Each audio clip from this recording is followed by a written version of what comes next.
The crown functions as a vacuum, systematically consuming the individual to preserve the institution. Sovereignty demands the subordination of private conscience to the cold continuity of the state. In the spring of 2026, the physical weight of this mandate became unmistakable.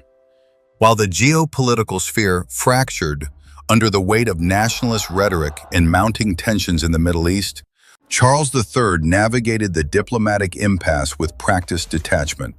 He serves history, not the news cycle. To the House of Windsor, silence is a strategic asset. It is a psychological endurance test where the monarch must remain a cipher, even when confronted by those who represent the antithesis of his values. When Donald Trump approached the throne, the atmosphere held a unique density. The disruptor of global norms sought a peculiar form of validation from the one institution he could neither purchase nor command. It was the temporary seeking the blessing of the eternal. As the king stepped from his vehicle, a subtle adjustment of a jacket button betrayed a flicker of human physiology. In high-stakes diplomacy, this pacifying gesture lasted only a heartbeat before the transition. Charles then moved into a posture of ventral exposure. He opened his stance, signaling an absolute lack of threat. To the uninitiated, it appeared as warmth. To the student of power, it was a display of absolute, untouchable confidence. By refusing to compete for dominance, the king asserted his status as a constant. He did not need to perform power. He simply inhabited it. The message was finalized without a word. Presidents are mere chapters in a shifting history. The crown remains the horizon. By late April 2026, the Atlantic had hardened into a psychological barrier. The state visit to Washington, New York, and Virginia arrived at a juncture of profound historical irony. As the United States prepared to celebrate 2.5 centuries of independence from Britain, the sovereign arrived to anchor a drifting alliance. The geopolitical landscape was a minefield. Protracted conflict in Iran had fractured Western consensus, leaving the traditional security architecture in a state of visible decay. The special relationship faced an existential crisis. Public hostility between Donald Trump and Prime Minister Keir Starmer had paralyzed formal diplomacy, replacing statecraft with a sequence of digital skirmishes.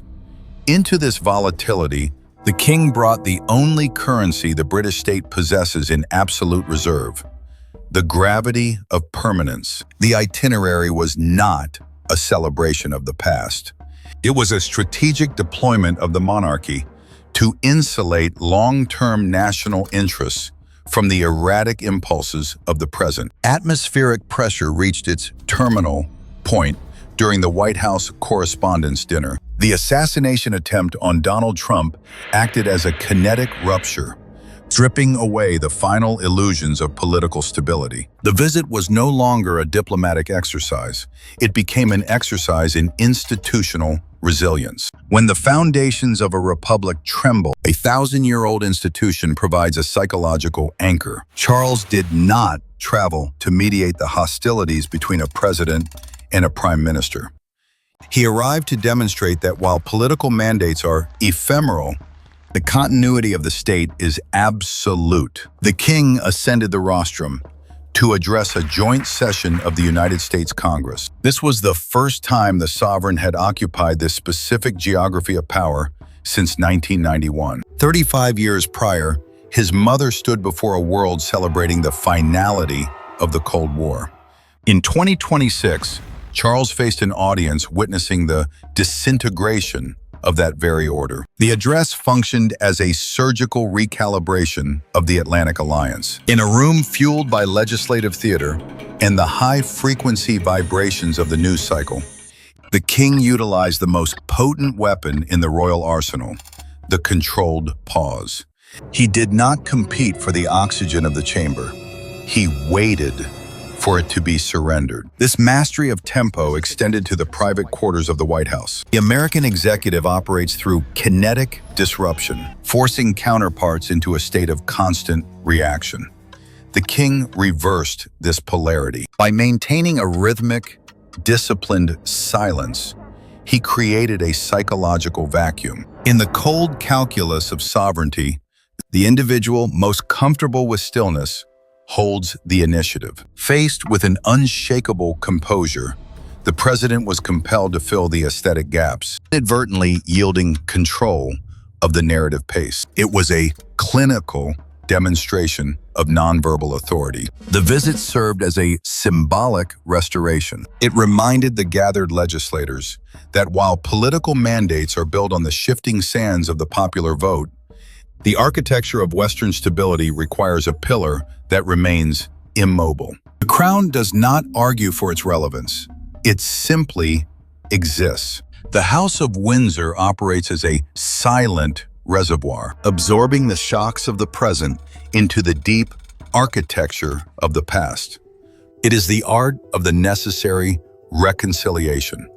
In the sweltering June of 1939, the survival of the Western order rested on a calculated display of accessibility. George VI's hot dog summit with Franklin Roosevelt was not a social curiosity. The crown recognized that the institution's survival required the strength of a former colony. Months before the European horizon darkened, a picnic in Hyde Park dismantled decades of American isolationism. This metabolism of crisis is encoded in the royal marrow.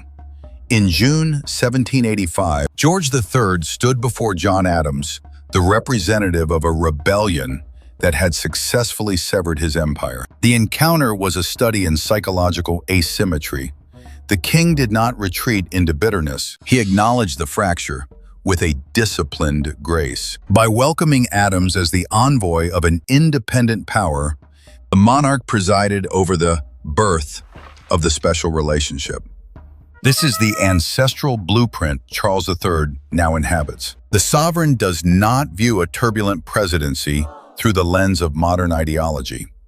To the crown, political volatility is merely a temporary atmospheric disturbance in a 250-year narrative. By anchoring his presence in the memory of those who managed both the birth and the preservation of the Atlantic Alliance, the king reaffirms a singular truth. Political mandates are erratic. The crown remains the constant. It is the only entity capable of bridging the chasm between the loss of an empire and the maintenance of a global order. The king is not merely a guest of the Republic. He is the living witness to its origin. Diplomacy often fails where ancestry succeeds. The executive decision to dismantle tariffs on Scottish spirits was not a fiscal pivot. It was an explicit tribute to the sovereign. This transaction of prestige bypassed the toxic friction of the legislative branch, achieving through character what could not be bought with coin. It was a clinical demonstration of the crown's utility in the modern age. While elected officials remain tethered to the frantic demands of the news cycle, Charles III operates on a timeline measured in centuries. In the long shadow of the Iranian crisis, the NATO alliance faced imminent fragmentation. The king did not attempt to settle the tactical nuances of the conflict. He provided the necessary psychological equilibrium. He reminded the signatories of their shared permanence. Modern republicanism frequently bristles at the concept of inherited status. Yet, in the volatility of 2026, the no king's sentiment was silenced by the reality of a nonpartisan anchor. The Republic looked into the mirror of the monarchy and recognized the stability it lacked. This is the essential function of an ancient office. The crown serves as the silent partner in the preservation of Western cohesion. To preserve tradition is not to worship cold ashes. It is to safeguard the fire that prevents a new dark age. The weight of the mandate remains, but its necessity has never been clearer. Sovereignty is not a relic of the past. It is the prerequisite for a coherent future. If you value this deep exploration into the mechanics of power and the architecture of the state, subscribe to continue the analysis. What is your assessment of the Crown's role in an era of high-velocity instability?